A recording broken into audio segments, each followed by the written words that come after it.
I'm Shada Islam, and I'm really delighted to moderate this conference. So thank you, TEPSA, for inviting me to do this. We have a lot to unpack, and the conversation is about regulating disinformation, and the question we're asking is a very important one. How much is too much? So let's unpack it a bit. So the question number one that comes to my mind is democracy versus disinformation. Heard a lot about it in the previous panel, and the previous panel, and the previous panel, and the previous panel.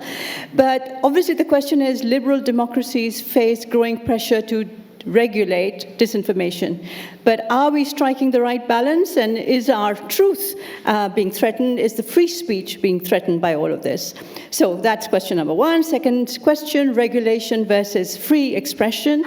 So the DSA, God bless its soul, introduces binding rules on platforms, but there's a very real risk of overreach and of censoring legitimate dissent. So are we getting, again, that balance right?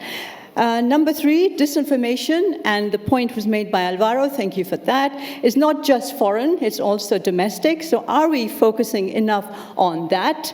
And then also four, all of this is of course taking place against the backdrop of a very difficult relationship with Daddy, I meant Donald Trump. And so obviously, are the AI platforms, are the platforms we're talking with, are they on our side or not? So that, I think, is the problem. And number five, so uneven implementation across member states. I mean, that's a perennial problem within the EU. Are all member states on the same page? Are they doing what's needed to do? Are some opting out? And finally, which I think is really important, is media literacy and civic resilience. So are we babying our population? Are we treating them as infants, or are we treating them as mature, active citizens? So these are the questions that I'm going to put to our three wonderful panelists. Luis Busa Garcia, Professor, Universidad Autónoma de Madrid. Gracias, Luis, that's aquí. Claire Pershan, also great to meet you, Claire, EU Advocacy Lead for Mozilla Foundation for an Open and Trusted Internet. So brilliant to have you here. Anya Rybak, Robeck, legal policy advisor to the MEP Birgit Sippel, who's been doing a lot of work on sexual online violence for children, right? So that's right. So the rules of engagement, same as you have had before, 3 rounds, but I really do want to bring you in because there's a lot of information there. There's lots here too. Not denigrating you guys, but I really want to bring in the conversation and sort of widen it, right? So round number one starts now. Are current EU disinformation policies enough, or is it a slippery slope? And is more regulation on these very important questions to do with our democracies and the openness of our system, are we on a slippery slope to more regulation? Is it inevitable? So Luis, 3 minutes to you first. Thanks a lot, Tanya, for this very interesting... Are you hearing me? Yeah? Thanks a lot, Shada, for these very interesting questions, and thanks also to TEPSA for having me in the panel. So if you ask me, the regulation could be stronger. Personally, I would like to see more regulation on things like platform responsibility and an overall different philosophy. I think that today platforms are so important to democracy that probably they should be regulated like critical infrastructure, right? And subject to this kind of rules. Now, if we look at both internal political and the external geopolitical circumstance, I think this is not going to happen in this legislature, and probably we have to rely on what we have. And the good news is that what we have is quite reasonable. I may want a bit more, but what we have is reasonable. It can be worked with, and there's still a lot of room for interpretation in the implementation. I'm thinking of something like Article 17, 18 of the EMFA, the so-called media exemption from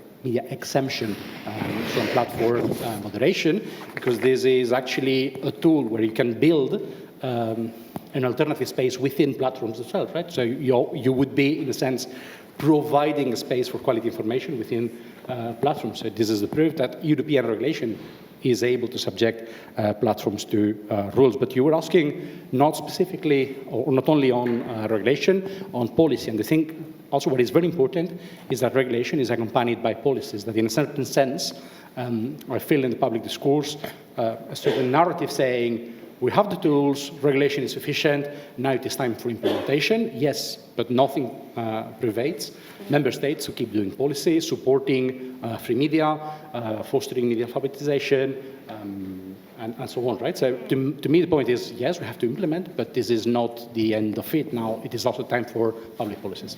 Okay, Luis, so we're not sitting on a stage, we're not sitting in this room, we're having a glass of wine together, and I want you to now tell me honestly, not diplomatically, seriously, I mean it. So when we were having a chat outside, you were saying that it's a question of what you regulate, how you regulate, not just a question of regulation for the sake of regulation. So talk us through that. Yeah. Because I think that's a relevant point. My concern would be, with the current political climate, if we go for more regulation, that it can be regulated. We were discussing with someone in the polls about the distinction between disinformation and misinformation. This has already come up, and basically it's about the willingness. Now, I come from Spain, and the Spanish penalists have a delightful concept called dolo, which is something that you have to appreciate to apply penal law. Now, I would not see that as essential contribution to democracy, and I see how it can be misused by authoritarian governments and authoritarian-ish governments living already between us and the European Union, right? So to me, the essential point now would be to what extent is the EU able to subject the powerful, and the powerful are, of course, very big international media, but of course, very big social platforms as well, to the existing rules and regulations, right? So, for instance, one of the interesting things that has been decided recently is the mandatory incorporation of the Code of Conduct Against Disinformation on the EU book, in a sense, right? Before, it was, in the first version, it was voluntary. In the second version, it was co-regulatory. Now it is going to be mandatory. Right now, the issue is that Daddy is going to be wanting us to remove that from the book, right? So to what extent can we apply that? And think this is also an aspect where the European Union needs to stand together. So an important challenge for this commission. I'll come back to some of the points you've raised, Luis.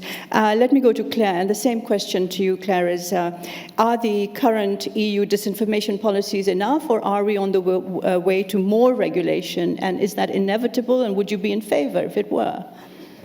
Yes, thank you so much, Shada. Thank you to my panelists and to the organizers. So we are very much in a simplification moment, so I don't think we're going to be seeing much more regulation on this topic. Okay. I think the DSA is very new, and it provides us with a lot of tools, and it is still being implemented. One thing that I know was discussed, I believe, also in the last session is the democracy shield. So we don't know what legal form this will take, but this is, I think, a very important call to action, because there are elements of the DSA that need further support. And for me, this is very much the role of civil society and independent researchers who do the daily work of addressing things like dis and misinformation both. We know that many of the platforms that are now regulated by the DSA are not prone to scrutiny. They're not kind of receptive often of the kind of scrutiny that independent researchers would provide. And so the Democracy Shield can provide a shield and support for precisely this type of research in the form of a safe harbor, which I'll love to tell you about at later moments, maybe in the discussion. A safe harbor would be a very, in a sense, simple thing to implement, and there are interpretations of the DSA that already offer this, which is a way of ensuring commitments from platforms that they would not prosecute researchers who are doing good faith, privacy-protecting research in the public interest, in this case, to address the systemic risks under the DSA. Right. Okay. So you would be in favor of a democracy shield that goes further than the DSA. So in fact, in a sense, you're saying a little bit more protection, right? More protection doesn't have to be in the form of regulation at all. It could be interpretation of the rules that we now have on paper. Give an example. There was I guess it's a few years ago now. Well, I'll give an example from a recent report, actually. EDMO just conducted an assessment of the Code of Practice, an excellent report I would point you all to. And in their interviews, they spoke with 2 researchers who both said that they had been prevented or discouraged from doing research on platforms, despite that being explicitly a commitment under the Code of Conduct now. And so those are 2 researchers too many, I would say, that are being discouraged from doing this research. Okay, so the caution is, let's not go that route. Yes. And what have we done to stop that from happening, from stopping them, sort of censorship of these researchers? What have we done in the EU? Well, there's an important, actually, commitment that the European Commission, to very much their credit and hard work, has just confirmed from AliExpress, has on paper agreed to allow researchers to conduct adversarial research on its platform, in other words, scraping, if it's for the purpose of addressing those systemic risks and if those researchers meet certain criteria. But again, this is one platform and one commitment. We have to see teeth. And so, again, not regulation, but this could come in the form of interpretation of guidance. There are various ways of implementing a safe harbor. Right, okay, thank you so much. Anya, for you, is this the same thing, slippery slope, or do we need more regulation? Well, thank you very much. Also for everyone for being here on a Friday afternoon, and to the organizers for hosting this. I'm coming from the European Parliament, and I'm right now faced with different realities than in the previous term, and so I would actually discourage from more regulation because the DSA is already a compromise. And everyone who has to work with the DSA and is faced with the Commission as an enforcer is probably disappointed. Everyone who is undertaking research and is trying to get the data from the relevant platforms is disappointed. So where would more regulation actually head to? So what would we actually get? And therefore, I'm not calling for more regulation. I'm just looking at the state of play. I'm seeing that we have legislation, and good legislation or legislation is not good enforcement. And here it's a huge disconnect, unfortunately. And we've a disconnect. We had the Commission on the panel earlier, and their replies were inadequate, to say the least. What they suggested things, they said we need tools, we need mechanisms. Where are the concrete tools? Where are the concrete mechanisms? Where is the enforcement? Where is the Commission as an enforcer? So I would actually focus more on implementation, and we had the colleague as well who was talking about our working groups within the European Parliament. Also, we there rely heavily on the input from the Commission. And my member, Birgit Zippel, she is a member in the Artificial Intelligence Working Group, and what the Commission is delivering there is also subpar. So I can only imagine it must be the same in the respective DSA, DMA working group, and here the answer to your question is not more legislation, but we actually have to collectively stand up and say this is a state of play that is harming people, that is based on a practice that is benefiting of non-enforcement, and thereby they have a competitive advantage. And we just touched very briefly on codes of conduct and that they are now mandatory. Well, self-regulation has failed. Unfortunately, it has to be stated in that blunt manner, because we see that platforms are now pick and choose which of the commitments they are fulfilling. They are saying, okay, well, some of these aspects are already covered by the political ads regulation, so I'm not going to adhere to this measure in the Code of Conduct. Do we let that slide? Is this all right? And here I think that the European Parliament is on the forefront. I'm talking not all of the European Parliament, because we know that there are members, and I think that you will allude to this, Shada, later, who say that DSA is a means of censorship, and I'm not talking about those. I'm talking about the democratic-oriented members, and they are doing the good work. And we have to get the Commission on board to do the work and not just post with pictures and make commitments that they later will not actually enforce. If I can just add one very small thing. I agree, co-regulation has failed, and I would say self-regulation has failed. Co-regulation is failing. So this is one of the findings from a project, right? That not only it is not necessarily having a bigger impact on the intended results, it is still making the EU rely on the platforms for critical decisions about democracy, right? So the issue is, to what extent can that be imposed on platforms? I mean, the kind of behaviors we want to achieve, to what extent can it be imposed, where it has to be imposed, of course. Go ahead. Just one more aspect, because I really like the question. Hold your microphone closer. Hold your microphone. Just closer, yes. I just wanted to add, I think it was one of the colleagues here in the first row who asked about targeted advertising or collecting personal data for the purpose of targeted advertising. I understand that civil society is relying to a certain extent on targeting the right people with their messages. However, this is a business model that is based on exploitation.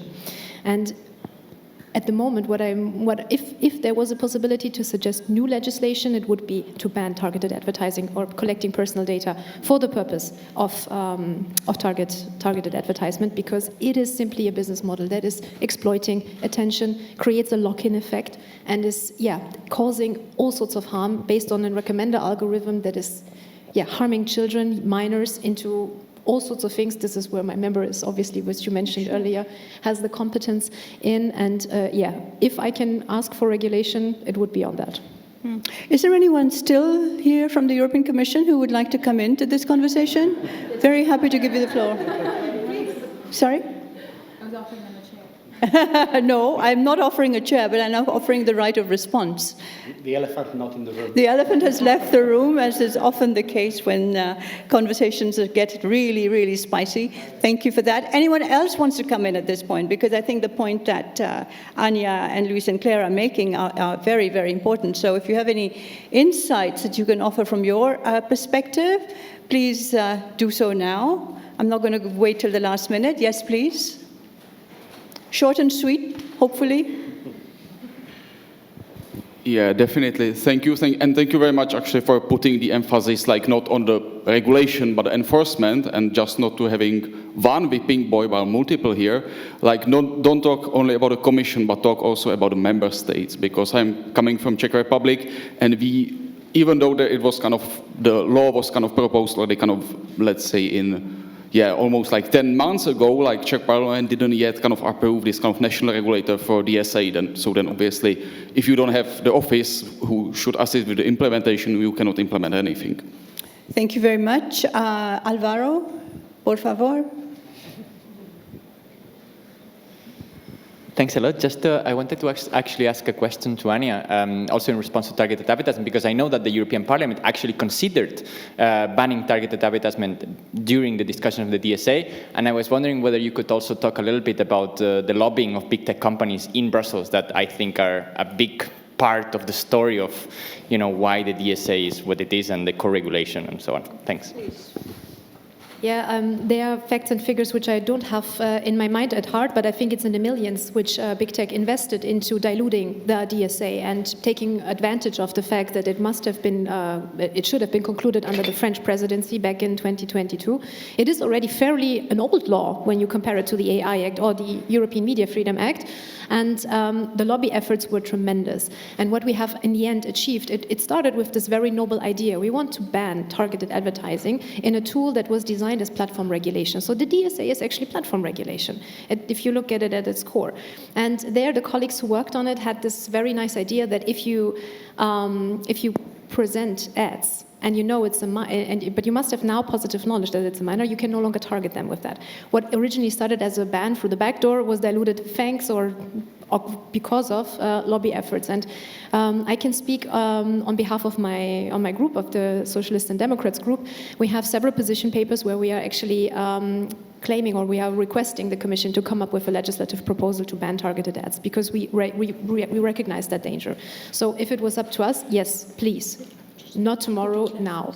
However, as you can imagine, the majorities are different. And there's the industry interest in having the possibility to collect as much personal data, to use this personal data not only for the purposes of targeted advertisement, but also to subsequently sell it to insurances, to banks, to, are you a household of 3 or a household of 5?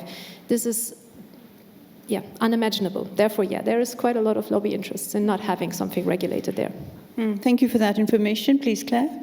Yeah, maybe on this point of targeted advertising, the world of targeted advertising as it exists today leaves an enormous amount to be desired, right? And this is actually one example where we have seen the difference in some ways between self-regulation and actually regulation. There's one specific element that the DSA addresses, which are ad repositories, ad libraries.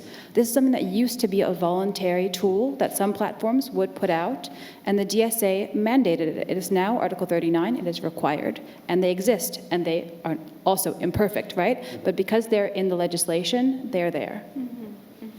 Luis? I just want to respond to the first question or comment by Jonas. Just to say I couldn't agree more, and publicity moment, you have a policy brief written together with Professor García-Guitean, where, I mean, we address that very quickly, but the point we make is that both, maybe a bit less on the DSA, but it's there, and especially the ENFA. One of our interviewees described the ENFA as a directive-looking regulation. It is a regulation, but it requires a lot of action by member states to implement it. And the result can be that the same regulation can produce different effects in different countries, because states will emphasize different aspects of regulation and so on. So this is somewhere where member states have a lot to do. On DSA, my country is in the same situation as you, so Spain is also not implementing the DSA and probably will not implement the ENFA very properly. So this is where a lot of attention has to be paid to what the member states do. Oh, I thought Spain was a good guy. We look like. Definitely. Okay, so let's start the second round. And this is about Daddy and the power he has over the European Union, and how we've just seen NATO Secretary General, who I thought was a pretty decent man. I mean, I was obviously misinformed. And so now we've got kowtowing, and today von der Leyen said, well, maybe wait a little bit. I don't know what the real sort of story is today, but every minute it changes. Are we going to retaliate? Are we not going to retaliate? So the big platforms are American. And Luis, I was saying to you that there seems to be some kind of an impression in European high circles that the platforms are much nicer in Europe than they are in America, and that they can be co-regulators, and that they're complying, right? So that's the story that I hear. Your take. So, Shada, one of the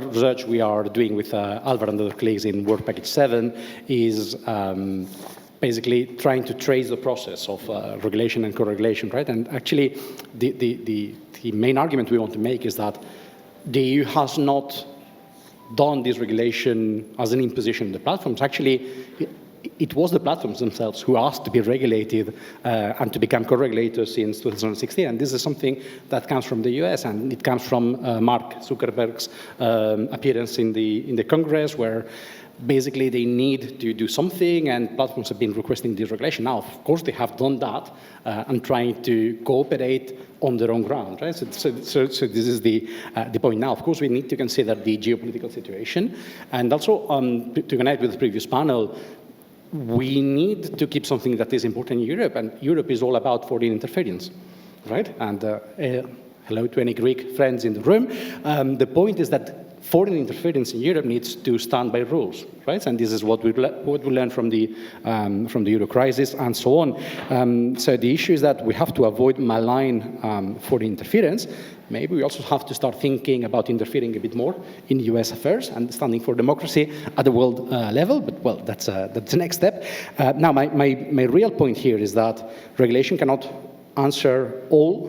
Democratic forces have to stand together, and we also need to recognize something, and that the biggest malign for the interference campaign all democracies are experiencing is coming from American far right.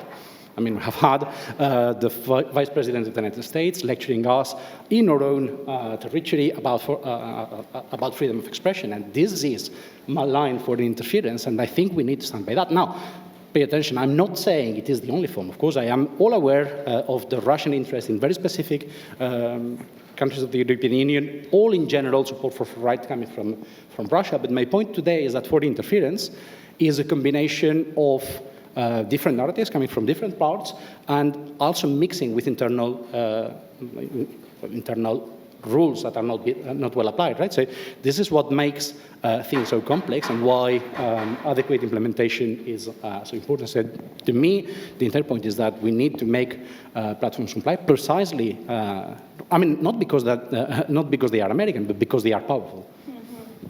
No, thank you very much for that word of sanity that we actually have had and are seeing even as we speak amazing amount, I mean, incredible amount of open interference by the US administration in different forms, the politicians. Lindsey Graham recently, and Vance, of course, is an amazing kind of example, but people actually being sent into elections to try and change opinions.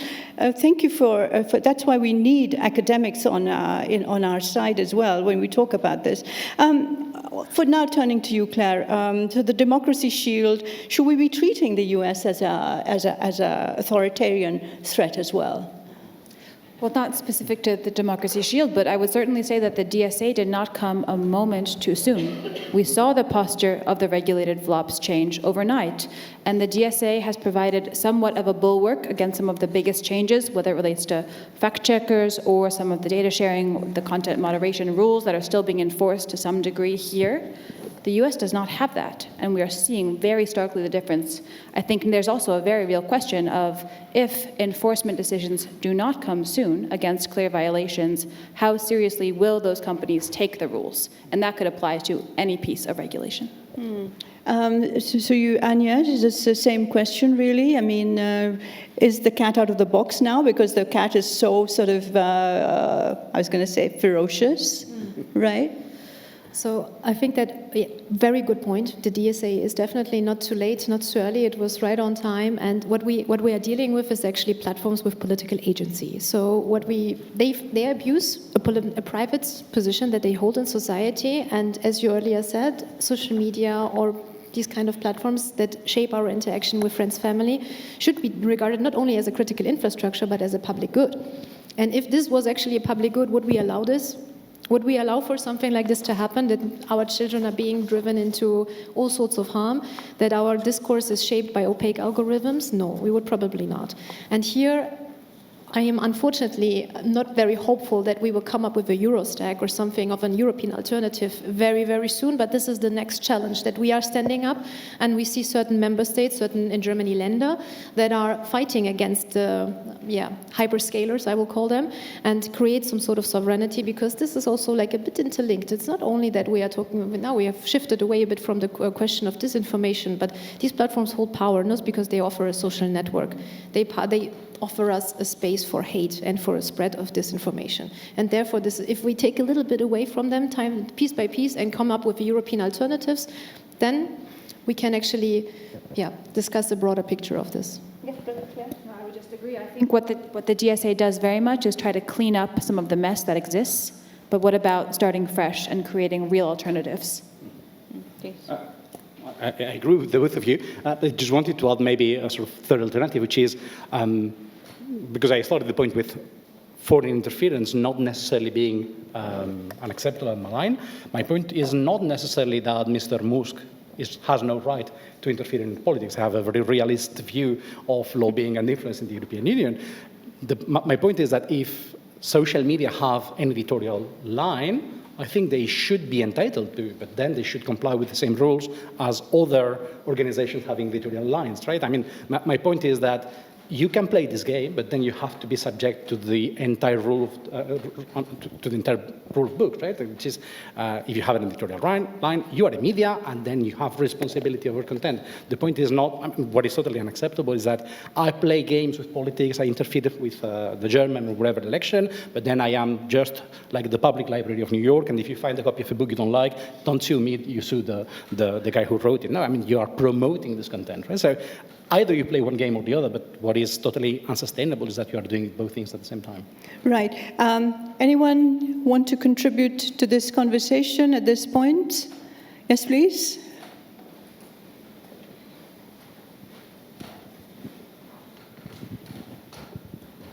Thank you.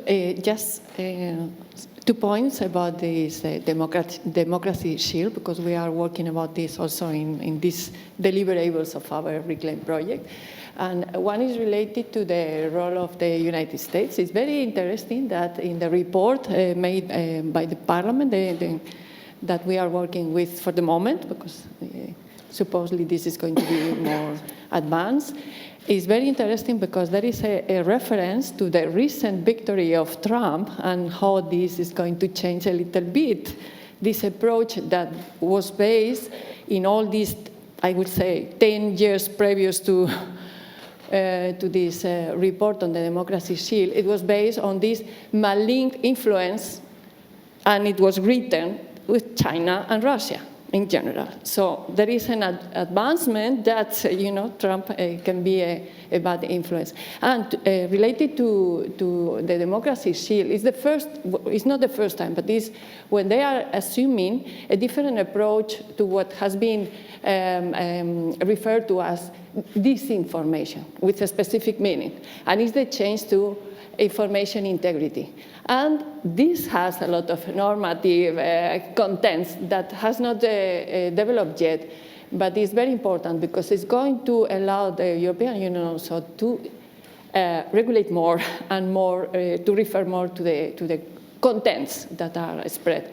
So I think can be a big change, but at the same time, we have to be careful. And we were referring to the Commission that is not present, but I wonder if in this present situation, when they are negotiating, commercial topics and the NATO and defense and all of these, if they can really oppose this influence of the United States. And just to remember that very recently, 1 month ago, Marco Rubio, with his department, he just affirmed that they will deny the visas to the officials of the European Union that were participating on this restriction of the rights of these private companies, etc. So we have to be aware that we are in the middle of a big change with this. Yeah. Thank you very much for that. Gentleman over here. Thank you. Yes, it's a similar point, actually, with regard to the role of the US. I guess the worst is still to come here. And the US is not just turning authoritarian, but actually open hostile towards the DSS, the Digital Service Act in particular, and is openly threatening the EU and announcing sanctions, tariffs, in case that they insist on application of DSA rules. So I just wonder how likely is it actually that the Union can resist these massive threats that are likely to come in the future. It is going to be a kind of battle, if not a war, about media regulation. In addition, of course, the EU faces internal contestation of the regulatory framework by some member states. So looking into the future here is not very bright. Okay, thank you very much. I'm going to ask also, thank you for the two questions, and I also have one point to make, which I made earlier on, which is basically that because legacy media has let us down in so many ways today, a lot of people, including myself, are finding space, network, solidarity, and comfort on social media through our global networks that of people who are committed to certain values that our legacy media is not. So there is, as all of you were really saying, there is a space there for decent, moral, responsible social media as well. So I want you to come in on that as well, and then, of course, the two questions that we had. So maybe start with you this time, Anya, as well. Yeah, thank you very much for the last intervention. I just want to emphasize that in the European Union, we do know the difference between a tariff and what a fine according to a law is, that is imposing an obligation, so a sanction in secondary law, unlike Donald Trump, who's mistaking these two instruments, and therefore the threat is empty. A couple of months ago, after the election, when there was this threat that we could not enforce our digital rule book due to the threat of further tariffs, I thought this was impossible. And then we saw as well that Donald Trump there's a lot of hot air. The tariffs at the moment, this is just an empty threat, and we see that with China, he gives them the possibility to come back with negotiations. I'm hopeful that our leadership in the European Commission is taking note as well of these geopolitical developments and that they are not falling for that trap. On the safe space of social media, yes, I agree. There's federated networks. We also see that Mastodon is something where you have to curate your own feed, where you can actually be in charge of what you're seeing. It's just something that is counterintuitive. We are so used to being presented with things and just like tweak it left and right. However, most of the content that we see, and I'm talking also in situations where it's late at night and you're doom scrolling in your bed, and sometimes you're wondering, how did I end up watching a man chopping wood? And this is a situation which we are not in charge of our feeds. But there is possibilities. There is also, I would call them now positive echo chambers, because the echo chamber is a term that is predominantly used in a negative context. And there we see content that we want to actually see, where we want to learn, where we want to develop. And social media, this is the core function that social media used to have. It just developed in the other way. And therefore, we should work more on that. We should actually more go to Mastodon and develop your own feed and join whitelists, join these kind of networks where you are actually seeing content that you want to see. There are some really, really promising alternatives, Mastodon and Blue Sky being among them, and they are notably open, right? It's much easier to see also what content is viral on these platforms. They are designed for scrutiny. This is the opposite of the handful of closed platforms who are now regulated by the DSA. This is such a simple thing in a way, and a very delicate, or a way of addressing a delicate problem. With content moderation will always be fraught, it will always be politicized and manipulated to some degree, and it will also never fully address the problems. But if you can have some degree of openness and research and access and scrutiny, you can, one, help to mitigate some of the problems that are happening on those closed platforms, and two, you can also see so much more of the value that you get from what is a truly open network. Thank you very much. Yes, please, Luis, of course. On social media, I wanted to maybe share an anecdote, because Alvaro and I have been debating on whether leaving X was a good advice. Alvaro thinks we shouldn't. I think we should. But I must confess that I decided that after giving Mr. Musk a chance. Right? So when he introduced this option, like For You, which some people have called the League of Extraordinary Neo-Nazis.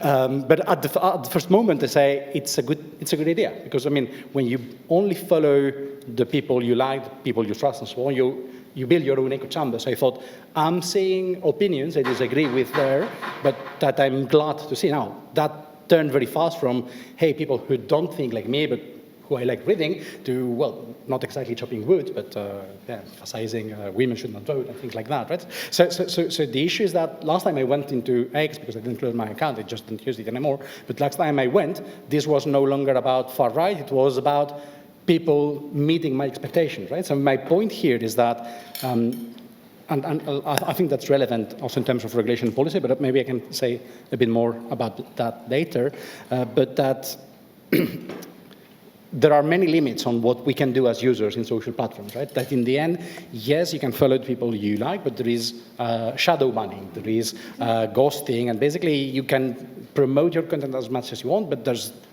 it's a fight against the machine. And on the other hand, these networks, these platforms are, in a sense, colonizing trust. I will try to elaborate on that a bit later on. But my point is that maybe we have to make social platforms social again, right? Because algorithms are desocializing our experience online.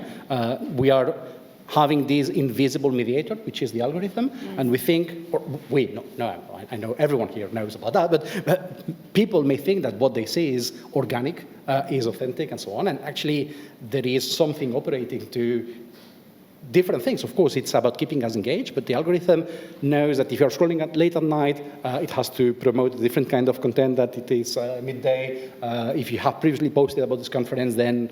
So the algorithm is very intelligent. So we need more sociability in the social platforms again. Now, in theory, this is, again, one of the options of the MFA, right? That you have to have an option to not be exposed to recommending systems. Now, good luck finding that in most of the platforms, right? So again, this is the book, but it could be implemented much more clearly. I mean, as someone who gets a lot of hate mail online, but actually I have to say offline as well, I have to say that this is always a disincentive to go on X because that's where the hate is most actively promoted. But it is inevitable to go there because so many brilliant people are still on there. So as someone who's seeking information and has hopefully a mind to separate and segregate the bad from the good, I think we cannot afford to leave certain platforms just because we don't like the owner. I mean, it's just, I think it's important because X is still where a lot of conversations, unfortunately, are still happening. And LinkedIn, I see James here who says that LinkedIn is very important. Yes, but I get a lot of hate online from LinkedIn as well, so, you know. Okay, round number three, regulate or educate. Now, we've talked about this tiny little bit. So what's the right mix for defending this democracy discourse? And I am really concerned that when I listen to the EU institutions, I have the feeling that they're treating me like basically an uninformed idiot. I'd like to have a little bit more respect as a citizen who, and you know, despite ages, I think even our younger people, if you treat them as adults and if you treat them as with respect and dignity, I think they will be able to make a discernment and between the bad and the good and the really ugly on social media. So are our citizens being empowered or are they being infantilized by top-down rules? Luis, you go first.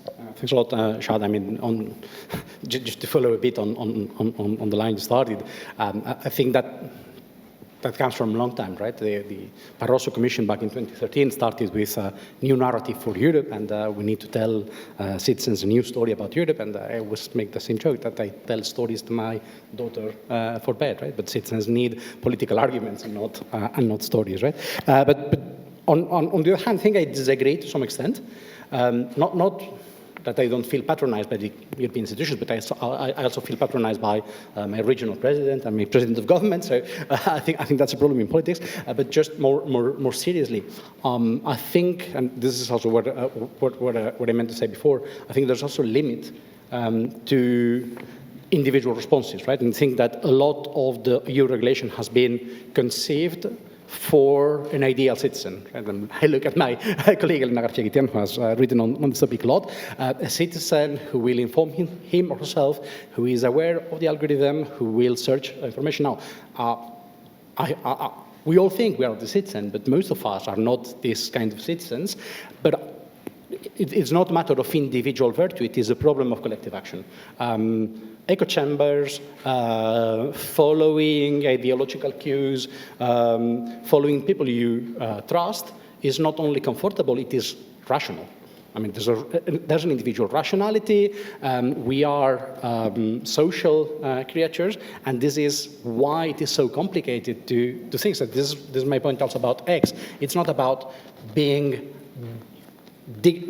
a dignified exit from X. It's about organizing a collective migration, right? So my point here is that, yes, I'm still all for more transparency, more individual empowerment, but I think what we need is more collective action online, right? So things like media literacy programs are very important, but it should not be seen, I think, as an individual skill, as something you learn how to individually in your phone, in your corner, read the press critically and find and check the date of the news or who is the author and so on. That's fine, but what we need is more public discussion, more public deliberation. So I'm all in favor of these classes for digital literacy, but it should be organized around debates about people exposing arguments, because it is only through building these collective forms of reasoning that we'll find, and we will get equipped with better tools for finding what is not true. The right balance. Say, I'm going to say something which is very brilliant, which is not mine. It's by Professor Trent's over there, which is truth is not something you find individually. It is a mediation, and we had in the past this being done by journalists. So as critical as we may be with legacy media, there were agenda problems and so on, but the issue is that there were authorities where there were processes where these things were discussed, and well, if you didn't like this legacy media, you had a slightly different line in the other, right? So my point here is that not that the legacy media were perfect, but that at least there were a bit more collective discussion about the editorial lines, right? When we go online, the thing is that we are alone in front of the algorithm, right? So this is what I find concerning. Thank you very much. So, Claire, this conversation that Luis is talking about, this public collective deliberation that would educate us, where should it be taking place? Yeah, I agree. Media literacy has been around for a long time. It's very important. It is certainly not sufficient, right? There's a limit to what we can expect from consumers and voters in online environments that are designed to be frictionless and infinite and easy, right? That is where I think the patronizing element is taking place. So I'd very much be on the side of, indeed, more responsibility and changes in design there, rather than putting the onus on the consumer. You were talking earlier about the average consumer, I think, which I'm still waiting to meet this person. But where should your question was, where should education be taking place more so? Indeed, I would push back in the limits of what we can expect from education itself to be providing. Right. Okay, Anja? Well, I'm dealing a lot in my role as SAPA to Birgit Zippel. I'm dealing a lot with how to combat child sexual abuse online. And here I've had a fair amount of encounters of youngsters that have been in uncomfortable situation, and they were fully aware of in what kind of situation they were. They continued this exchange, and despite the fact because of vulnerabilities on their end. And right now we are discussing whether or not we should age gate certain services online and how to implement that. So it's a bit of a seatbelt situation. Is social media, has it developed as far as with the seatbelt a couple decades ago, when cars actually by default did not have a seatbelt, and so there was quite a lot of resistance against adding a seatbelt to a car. Today, with hindsight, we say, well, this was a very good decision to add something like this, and we have to also critically look at it, whether or not we have to put an age tag on social media. Is social media as something that we, as regulators, we should be put behind an age gate? Or is it open, and do children also have a right to have access to information and not have to ID themselves in order to use a certain platform or a certain service? This is a debate that is ongoing. I have very critical thoughts about that, because once you have to use an ID in order to use the internet, this also ends anonymity in the internet, and this is one of the freedoms that we have rightfully, successfully achieved, that you can browse in the internet and you do not have to be accountable for what you're looking for, if you're looking for medicine or a divorce lawyer, if you're in an abusive relationship in these kind of situations. This also has a lot of pitfalls. So overall, it has to be both. It has to be both. But literacy does not start with youngsters. It also continues to the generation of the parents, of the grandparents, because those are more susceptible to populism and I would call it outright wing extremism, because they use social media differently. We see when we are being influenced in this, we kind of question, I'm calling the big we, I'm seeing in this crowd, I'm seeing people between the age of 20 and 50. And we kind of realize when we are being targeted with information or with content that is there in order to influence us, or vote for the far right, or here, look at this, there are too many foreigners, there's this and that, or Israel, Gaza. Whereas the older generation is, they look at it a bit differently, and they are being targeted differently. So here we have to also use literacy on all age ranges. Right, that's a very good point. But I have to say that if we did not have TikTok, Instagram, etc., minority politicians, people whose voice is not carried by the mainstream media, would not have a platform. So these things, I think, have to be taken into account as well. Anyone coming in from the audience at this point? Yes, James, please. Don't just look thoughtful, say something thoughtful. It actually relates. My name's James Cantor. I'm the editor of the EU Scream podcast. I actually had a question, if it's okay, Shada, from the last round. Yeah, and I don't know if this came up earlier. I'm sorry I made a clanging as I came in with the door, because I'm late for this panel. First of all, on this question of X and it being a toxic environment, what, if any, is the responsibility of leaders, of political leaders, to transition from X to other platforms, including the federated environment? Do they have a responsibility? What is the state of that debate? And secondly, when it comes to new environments for social media and microblogging and so on and so forth, what is the panel's position on what the EU might do in terms of constructing its own environment? Because already we are seeing conversations within the institutions about throwing billions of euros at new endeavors, when in fact there are existing environments that are already out there, some were mentioned, that are federated and up and running.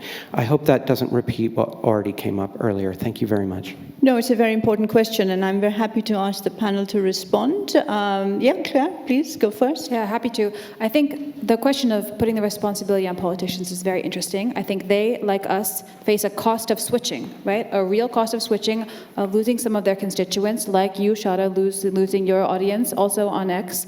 That's a real problem, and that shouldn't exist. These are walled gardens, and they should not be built that way. They should be interoperable. There should be a way to move with your audience, with your followers, to another platform. And we see that way with other services. We have it with email, for instance. So interoperability is an incredibly important tool. It's actually right now possible for the DMA to leverage interoperability with regard to social as well. And it could be a much more cost-effective way, honestly, to create open networks rather than starting from scratch. We have a lot of systems and pieces that we can put together. Anja? Yes. No, I will shamelessly promote having Claire on the panel, the open source community in this regard, because they are beautiful platforms where you can already now use, so you can send a signal message to WhatsApp, vice versa, and it's just on the side of WhatsApp that this API is not built in, and it has to be constantly updated for security reasons. We can create a secure environment for interoperability, and I fully echo what you have said. Yes, interoperability is the way forward, and open source is the future for this. So we have to just create a market for it. At the moment, the open source community is just looking at underfunded opportunities. Why do we use Microsoft, or why do we use Outlook in all offices, in all public instances? Because it is available, it is cheap, and if any kind it's of it's there, yeah, exactly. And if I'm, as a government representative, have to procure something open source, I have to first teach my people, I will have to sell it to hierarchy, and it's very complicated. So there, kudos to those member states who are working now to, change, and to be change makers as well for others. I just want to add one thing. I fully agree with what has been said about interoperability in particular. I just wanted to add on the politicians. I agree, politicians have a responsibility, but they are not the only ones who face this cost and who should assume the cost for collective action. I'm thinking of public services. We have a colleague who wrote a brilliant thesis in our department, Julian Biodre, who did a study of how Spanish public services use social media, in particular X, and he finds that this is a very important evolution in direct communication systems during emergencies, for instance. Now, one of the accounts with more followers in Spain is the National Police. Now, this is public service. I mean, if you want to have direct updates on, I don't know, security advice, emergencies, and so on from the police, X is virtually the only place where you're getting the service. I live in Madrid. The mayor is closing the biggest park in the city regularly, and they post that first in X. Now, that's unfair. I think this is giving the platform an unfair advantage over the others, and essentially, it's making it look like a serious place. Right? I mean, if there is all these public institutions publishing valuable information, then it must have a value. This is a place where I have to be, right? So, and then you're exposed to everything else that comes with it.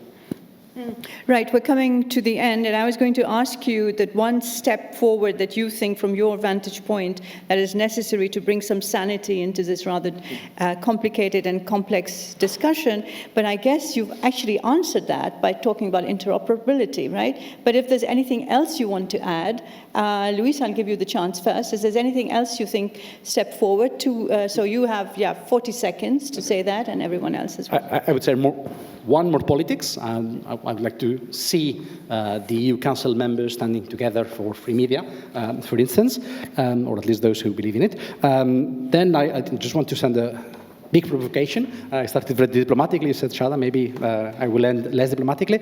In our policy brief, we make a recommendation for a coordinated body or the coordinating body overseeing the implementation of regulation. Now, I imagine American journalists labeling that democracy tsar, right? Now, this is not about tsars, this is about Soviets.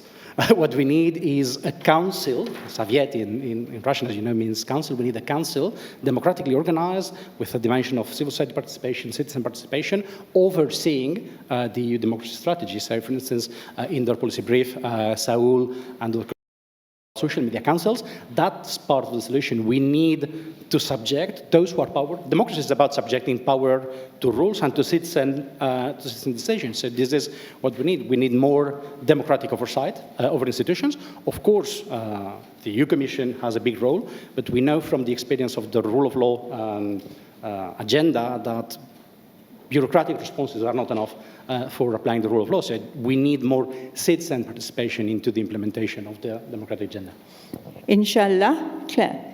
Sorry to take us into a filter bubble and agree so much, but I completely agree. We need to empower watchdogs, right? You can formalize that through a social media council. You can empower watchdogs through a safe harbor. That is my one call, is to formalize a safe harbor for independent, good faith, public interest research. We talked about the US context. We didn't talk about the effects that's having on the research community. They're very real. They're also happening here. Safe harbor. Just the last point, we need a treaty change. So we need to shift a little bit the power away from the Commission and give more power to the European Parliament. This is obviously very biased, Surprise, but surprise. I think it's merited. And lastly, everyone here in the room, thank you for coming. You are all little amplifiers. Please go home, talk about democracy, talk about how valuable everything we have is, what we have here, and the freedom, where freedom of speech is not something that is given, and we have to defend it every day. So this is my message for the weekend and for the conference. So preach the good word. Okay, let's give them a big hand.